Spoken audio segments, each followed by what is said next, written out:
I want to ask you something. And I want you to actually answer this question and not just skim past it or click the fast forward button. When was the last time that you made a decision that nobody else influenced?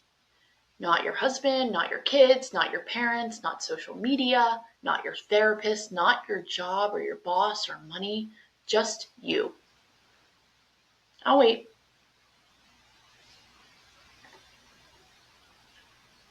Don't worry, I couldn't answer it either. Welcome back to the Midlife Edit. I'm Jen, and today it's not a topic that I planned. It's a question that I just couldn't shake, and I want to prove something to you before I explain it. So let's get into it. Okay, you wanted bangs, and somebody talked you out of it. Or you almost bought the concert tickets to that concert that would have made you just so happy, and it was nostalgic, but it wasn't mainstream, and maybe you'd get made fun of it for it.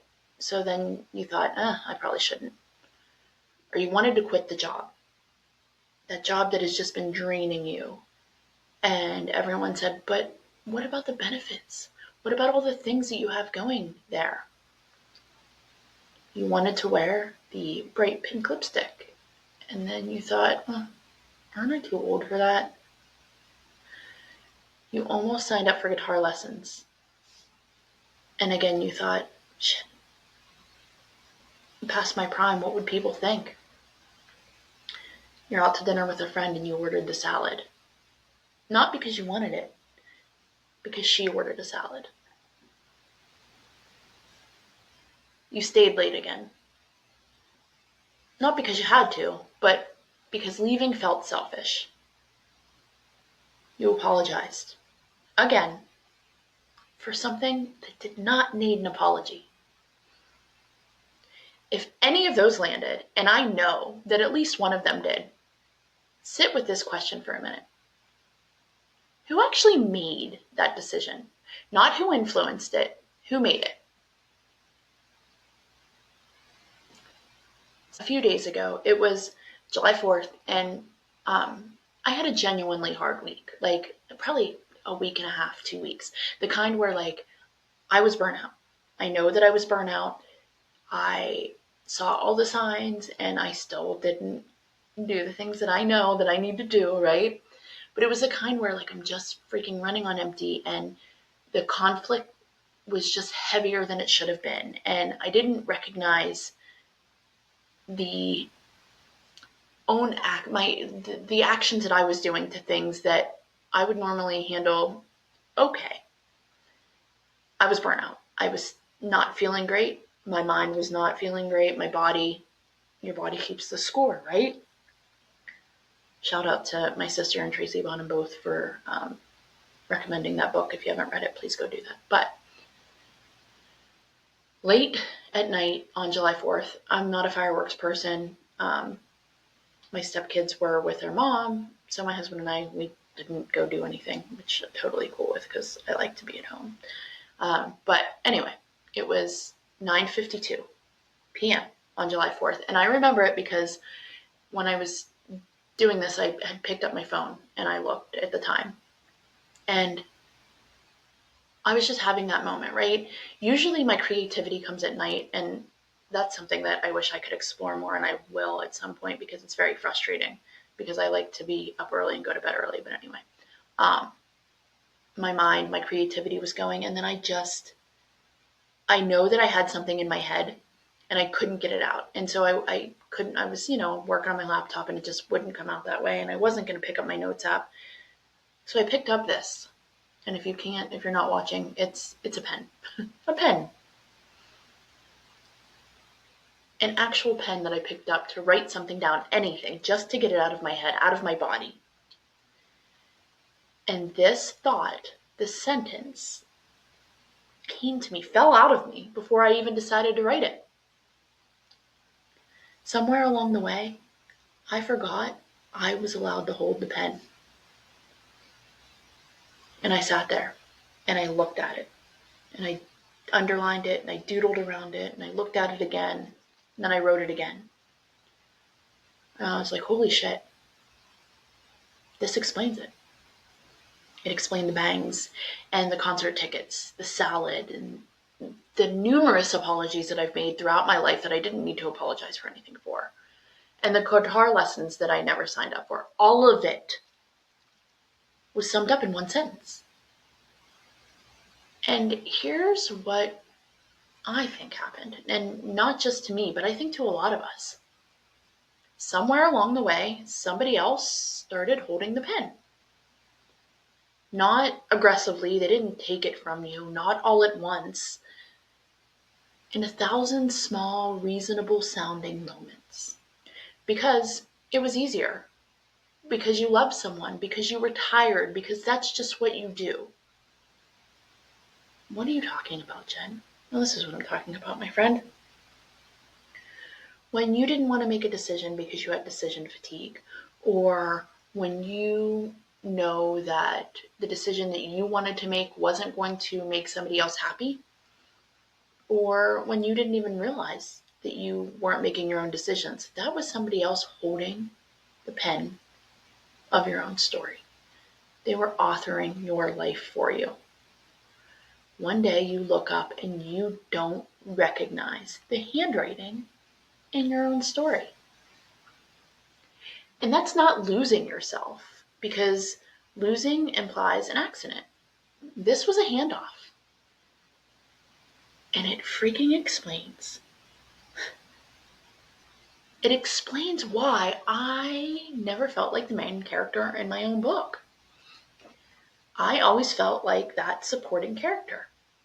Whether it was the funny friend, which, okay, you don't have to think I'm funny, but I think I'm funny sometimes. Or that emotional support person, or that person that was just kind of in the background, dealing with my own problems, but I was showing up for you. I was listening to all of the issues that you had in your life, and I wasn't writing about mine. I wasn't lost. I just forgot that I was allowed to hold the pen. And that sounds so simple, right? And it sounds like a weakness, but it is absolutely not a weakness, by the way. Your brain is wired to hand decisions to autopilot whenever it can. So if you have ADHD, or you're in perimenopause, or you're afraid you're going to make somebody else upset, or you want to avoid conflict, you hand the pen because it saves energy and it reduces that friction. It's just biology doing its job. You don't realize you're doing it, I think. Most of the time, at least. And then you add a culture that's been quietly training women to defer since childhood, and that handoff basically writes itself. No pun intended, right? But this is biology plus conditioning. And it's not a personal failure. And that's something that I have to tell myself. Me handing the pen over to somebody else when I don't realize I'm doing it, that's not failure. That's, again, biology, but it's also kind of like a protection to myself. I'm protecting myself from having to make those decisions, or having to upset somebody else, I guess. And again, it's not personal failure, friends.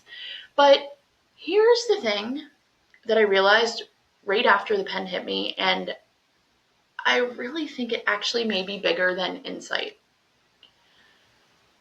We don't actually ask, what do I want? I mean, I think that I do. I think that I ask myself all the time, well, what do I want? What do I want to be, or who do I want to be, or what do I want to do? And sure, like I've said it on the podcast a lot, like sometimes I don't know what I want, or I need to ask myself, what do I want? Or I tell you, ask yourself. But really, what are we asking? Because even though I can sit here and I can preach, I guess, about it, I still find myself asking myself, am I allowed? Can I spend this? Can I leave? Can I rest? Can I disappoint them? Can I wear this? Can I say no? Can I just start over? Am I allowed to want more? Every single one of those is a permission question and not a question from desire. Because we've been so busy asking whether we've earned the right to want something or we've earned the right to rest, because that was me and that where the burnout came from, I think, friends. Anyway, we're always so busy asking those questions that we stopped noticing we never actually said what it was. So maybe the real question isn't just who's been holding the pen. It's this: who have you been waiting for? Who have you been waiting to say yes? And here's something you don't want to hear, but I'm going to say it anyway. They won't.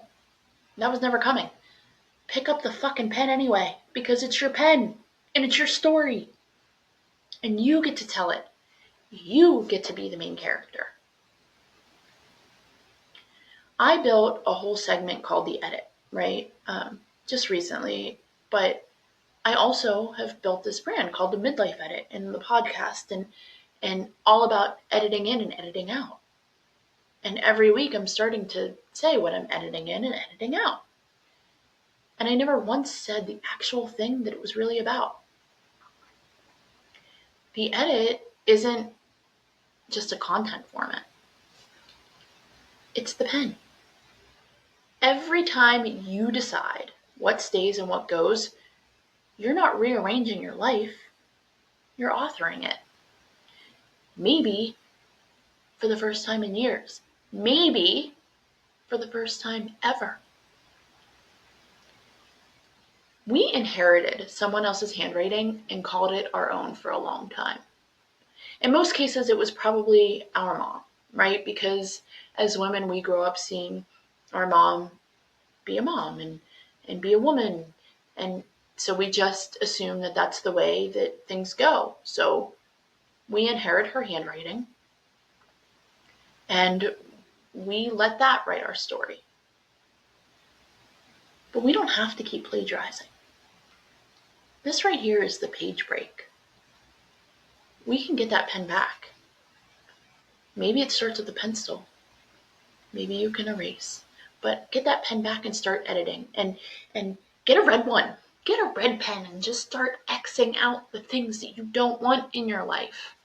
Or get a pretty blue one and write about all the things that you do.